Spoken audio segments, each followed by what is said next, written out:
ഈശോമിശിഹായ്ക്ക് സ്തുതിയായിരിക്കട്ടെ.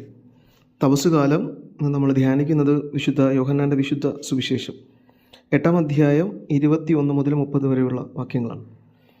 യോഹന്നാൻ്റെ സുവിശേഷത്തിൽ യേശുനാഥൻ വളരെ വ്യക്തമായി താനും പിതാവും ഒന്നാണെന്നും താൻ ദൈവമാണെന്നും പ്രഖ്യാപിക്കുകയാണ്. തന്നിൽ വിശ്വസിച്ചില്ലെങ്കിൽ നിങ്ങളെല്ലാവരും പാപത്തിൽ മരിക്കും എന്ന ഒരു താക്കീതും യേശുനാഥൻ നൽകുന്നുണ്ട്. യോഹന്നാൻ സുവിശേഷത്തെ മുഴുവനായും നമുക്ക് പെട്ടെന്ന് മനസ്സിലാക്കാൻ സാധിക്കുന്നത് ഒരു മലകയറ്റം ആയിട്ടാണ്. അതായത് അതൊരു ഉയരത്തിലേക്കുള്ള ഒരു നടവഴിയാണ്. യേശുനാഥൻ ഗലീലയിൽ നിന്ന് ഗാഗുൽത്തായിൽ അവിടത്തേക്കുള്ള മരണത്തിലേക്കുള്ള ഒരു നടത്തമായിട്ട് സുവിശേഷം നമുക്ക് കാണാൻ പറ്റും. യേശുനാഥൻ ഈ മലമുകളിൽ എത്തുമ്പോൾ മരിക്കും.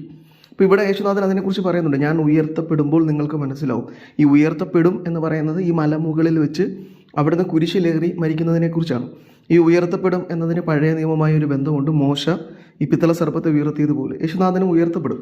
ആ പിത്തള സർപ്പത്തെ നോക്കിയവരൊക്കെ ആഗ്നേയ സർപ്പത്തിൻ്റെ ദംശനത്തിൽ നിന്ന് രക്ഷപ്പെട്ടതുപോലെ യേശുനാഥനെ നോക്കുമ്പോൾ പാപത്തിൻ്റെ സർപ്പങ്ങളിൽ നിന്നുള്ള ദംശനത്തിൽ നിന്ന് നമ്മൾ രക്ഷപ്പെടും. അപ്പോൾ ഈ പാപത്തിൽ നിന്നുള്ള മരണത്തിൽ നിന്നുള്ള രക്ഷപ്പെടലാണ് ഈശോയെ നോക്കുന്നവർക്ക് കാണുന്നത്. പക്ഷേ ഈശോയെ നോക്കാൻ നമുക്ക് കഴിയണം.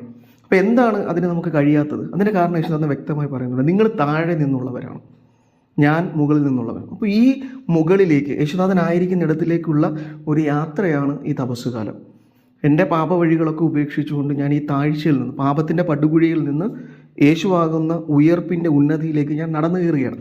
അപ്പോൾ യേശുനാഥൻ ആഗ്രഹിക്കുന്നതും ഇത് തന്നെയാണ്. യേശുനാഥനിൽ വിശ്വസിക്കുക, പാപത്തിൻ്റെ ജീവിത വഴികൾ ഉപേക്ഷിച്ച് യേശുനാഥൻ നമുക്ക് വെച്ച് നീട്ടിത്തരുന്ന നന്മയുടെ വിശ്വാസത്തിൻ്റെ വഴിയെ നടന്ന് അവനിലേക്ക് എത്തിച്ചേരുക. അവിടെയാണ് നമ്മൾ ജീവനിലേക്ക് ഉയർത്തപ്പെടുന്നത്. അല്ലെങ്കിൽ നമ്മളെല്ലാവരും മരിക്കും എന്നൊരു സൂചന യേശുനാഥൻ. ഈ മരണം ശരീരത്തിൻ്റെ മരണത്തെ മാത്രമല്ല, ആത്മാവിൻ്റെ മരണത്തെയാണ് സൂചിപ്പിക്കുന്നത്. അപ്പോൾ ഈ മരണം നമുക്ക് സംഭവിക്കാതിരിക്കാൻ വേണ്ടി യേശുനാഥൻ ഒരു താക്കീത് നൽകുകയാണ്. അവനിൽ വിശ്വസിക്കുക, അതാണ് നമ്മൾ ആദ്യം ചെയ്യേണ്ടത്.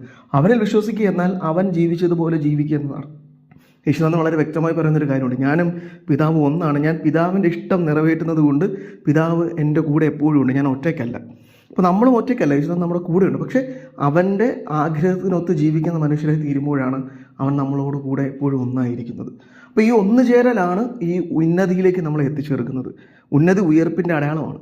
അപ്പോൾ യേശുനാഥൻ നമ്മെ ഓരോരുത്തരെയും വിളിക്കുന്നത് അത് തന്നെയാണ്. ഈ പാപത്തിൻ്റെ പടുകുഴിയിൽ നിന്ന്, ഈ താഴ്ചയിൽ നിന്ന് നമ്മൾ നടന്ന് നീങ്ങണം. അപ്പോൾ അതിനുള്ള വ്യക്തമായ ഒരു സൂചനയാണ് ഈ തപസ്സുകാലം നമുക്ക് നൽകുന്നത്. ഈശോ ആഗ്രഹിക്കുന്നത് പോലെ നമ്മുടെ പഴയകാല ജീവിതങ്ങളെയൊക്കെ, ഈ താഴ്ചയിൽ നിന്നുള്ള ജഡികതകളെയൊക്കെ ഉപേക്ഷിച്ചുകൊണ്ട് അവൻ്റെ നന്മയിലേക്ക്, വിശുദ്ധിയിലേക്ക്, അവൻ്റെ സ്നേഹത്തിലേക്ക് നമുക്ക് നടന്നെടുക്കാം.